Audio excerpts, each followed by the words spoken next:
Welcome one and all to the remarkable example of modern entertainment at its finest. Now most of you youngins I'm sure know about our great national hero and pioneer, Josiah Blackwater. Him that gave the town of Blackwater its nomenclature. You see, only about 100 years ago, weren't nothing here but big old forest, ferocious beasts, surly savages, arid deserts, and unconquered mountains. The West, well, the whole West was untamed. Your mama probably told you bedtime stories about Josiah's many adventures. But I'm gonna tell you a story you ain't likely to have heard about his possum hat. Now, Josiah Blackwater was born in the year of our Lord 1782 in a log cabin just west of Ansburg. He was a special boy. His pa gave him his first rifle when he was 3 years old.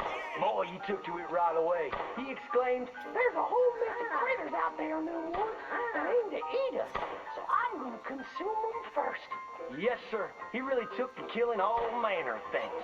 He was such a keen shot. One morning, he was sorting up some winter turnips for the root cellar when a big old bear and her cubs came in the kitchen hunting for food. It had a mind to eat up all the jams and preserves. Josiah grabbed that bear and wrestled her to the ground and squeezed and squeezed and squeezed. He whooped the tar clean out of that big old critter. Then he tied her up and grabbed them cubs and ground them into sausages while the mama bear watched. That's fine eating. His mom and pa knew right then he was cut out to be the finest wild frontiersman that ever drew breath. But first, they wanted him to get some book learning. After only 3 days of attending school, Josiah beat the living daylights out of the class bully and announced to his daddy that he was tired of ciphering and mathematics on account it's only good for adding up the number of critters or Indians you can kill. So he ran away from home and headed west.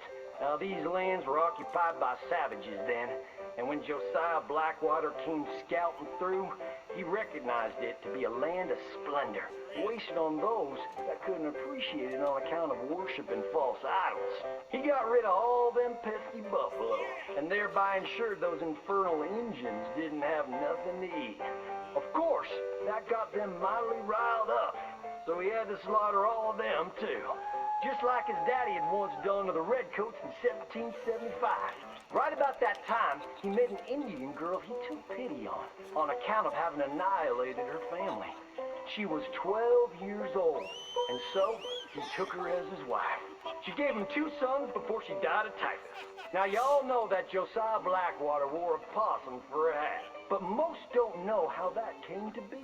Well, one day, old Josiah was riding a couple of alligators down the Lanahatchee River, riding, standing up, and shooting eagles right out of the sky, when he sees a big old mountain lion about to eat a possum. Josiah grabbed that mountain lion by the tail and wrestled it till it was plumb dead.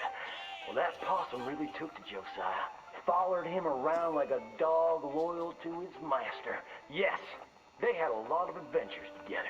Now Josiah never cried a day in his life, but he pert near dead on the day that possum passed. For they were mighty fine friends.